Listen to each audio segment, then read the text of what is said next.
Hi guys, it's month 9 of Prompt Squad, and this month's prompt was One Hue Green, suggested by Nadya. All the members of Prompt Squad painted something only using the colour green, and I was really intrigued to see what everyone's take on this prompt would be. So I'll go through what I came up with first, and then show and have a little chat about everybody's responses towards the end of the video. Now, I actually commandeered this month's prompt a little bit to work on a side project that I was doing at the same time. I've been planning on making a series of cards over on Etsy for a while now. My idea was to have a theme that went with each of the seasons, so that way I can change them up and change the feel of the shop throughout the year. I wanted each to have a certain overall colour and animal as that main theme. So for autumn, I was thinking that they should all relate to the colours of falling leaves and animals that I associate with autumn, so the green of this month's prompt offered a really nice overlap with that idea. I chose the otter as one of the 4 creatures for fall because the only time I've actually seen an otter in the wild was around this time of year, getting towards the beginning of fall.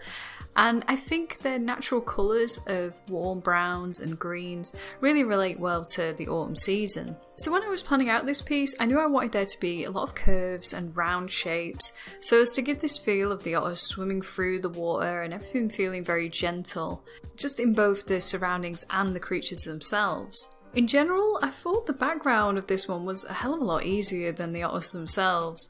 I've edited out the 100 different ways that I coloured in those bloody otters out of kindness to you guys, because my main problem was just trying to give them a decent amount of detail without really overworking them. And that's what I'd say is the biggest downfall of digital, or at least for me, is personally. The ability to keep layering over and over again, it just speaks to this inner, overly perfectionist person that I am, and I hate arguing with, because with traditional, there's only so many things that you can do before you're just going to destroy the paper. There's this natural limit to the items you're using, so you have to think about them a lot more before you act.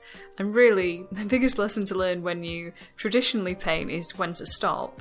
But with digital, you can just keep going, and I really don't think you consider as much how many steps you can make, because you can just make as many as you want. So after a couple of hours messing about, I got my head on straight and just started hiding layer after layer of what I had done up to that point, until I really stripped it back to probably about 4 or 5 layers in total. And from there, I just saw, well, what would I do on one final layer, and just did that to finish them off.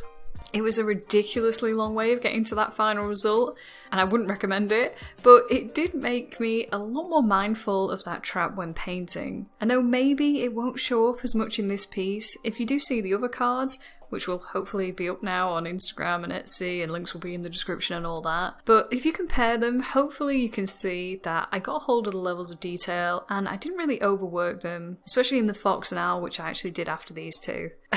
I say this, you may disagree, but it'd be interesting to hear what you thought. Anyway, this challenge was a real lesson in tones and contrast. Being trapped with just using one colour, it made me far more aware of how light was going to affect this scene, and to be honest, if I had thought more, I wouldn't have tried to paint water from above, because trying to do that graphically and just give the visual idea of it without using loads of detail and then being limited to the colour green, it was just this whole other level of difficulty with this illustration, especially when it came to the idea of water ripples around them. That was just a nightmare. But yeah, overall, I think this was a brilliant challenge. I think I've learned the most from this illustration than possibly any of the other ones that have preceded it. It forced me to question my approach a lot more, and I hope some of the lessons that I've learned from this piece are going to bleed into my art going forward, especially when that relates to tone and contrast. Okay, so now, I want to show off some of the members of Prompt Squad this month who took part, and as always, links to their channels are going to appear on the side and in the description, so you can go check them out, and in a lot of their cases hear their takes on what they thought of the challenge too. So first is Dave, who created 2 pieces for this month's prompt. I really like how he blended and softened the background using softer brushes, and then brought the dinosaurs out with sharper lines in the foreground. It really gives it a lot of depth and story without overwhelming the viewer with all this unnecessary information.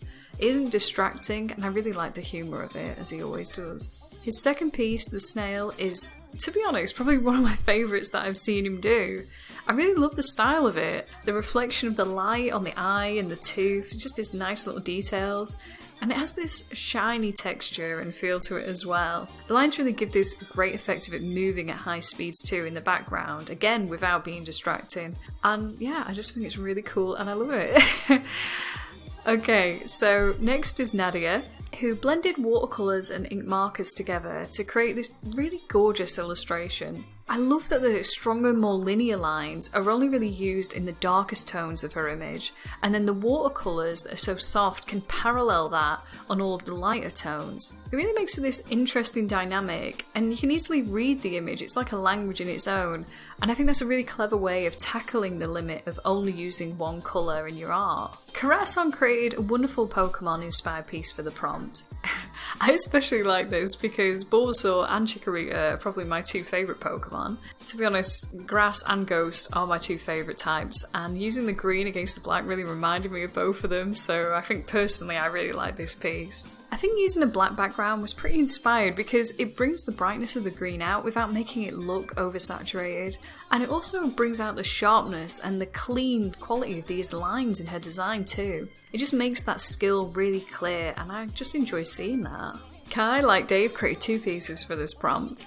And in the same vein, there's two very different feels to those illustrations, which I find really interesting considering the handicap that we set ourselves. The Hulk looks perfect, and I like the simplicity of the image. It's a bit of a trick to the eye though, because the blending and shading on each of these muscle sets and the skill that it took to achieve that is kind of easy to overlook just because of how well the image works overall, but I do really like it. And the second piece contrasts that in so many ways. His Predator-esque one uses so many different green hues that it actually feels just like a fully coloured piece.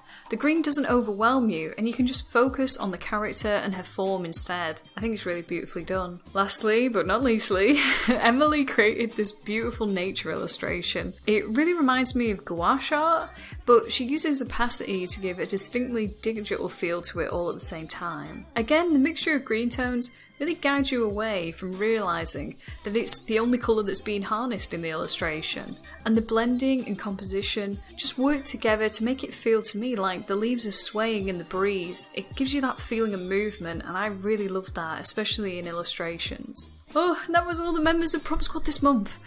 I really hope you all enjoyed the challenge. I think this was one of the biggest learning experiences and challenges that we've had up till now, so I hope it hasn't put any of you off. That being said, I have been toing and froing about next month's prompt and how it relates to Inktober. I've been trying to keep these Prompt Squad challenges to every 4 to 5 weeks, but then that would put us into the first week of Inktober, and I'm sure, like me, most of you are already thinking about that in your back of your minds, and I don't want to add another layer of stress with Prompt Squad. So my thought was to have the next Prompt Squad come out a little bit later than it usually would, and the deadline would be the 1st of November, which I know sounds very far away because it does to me, but I think it will just make it a lot easier for everyone to actually take part, and I just don't want Prompt Squad to be stressful, so that's where it is. And the prompt is just going to be what your favourite piece from Inktober was. So whatever you create for Inktober that is your favourite piece of work that you did that month, just mention it to me or use the Prompt Squad hashtag, and I'll find it and add it to next month's video. Don't worry if you're not following the original set list, if you've created your own or you're working off a different prompt list. So long as I have an idea of what the prompt was, I'll make sure to clarify it when I'm showing your work. I'm getting hyped for Inktober already. This is going to be my 3rd year, and it always reminds me of really starting this channel and meeting so many of you too. So I'm really looking forward to getting going again. So on that, I just wanted to say thank you all again for joining in with Prompt Squad again this month. I love seeing your art and how you take on these challenges, and I can't wait to see what you're going to come up with through Inktober. I'll chat to you all soon. Take care.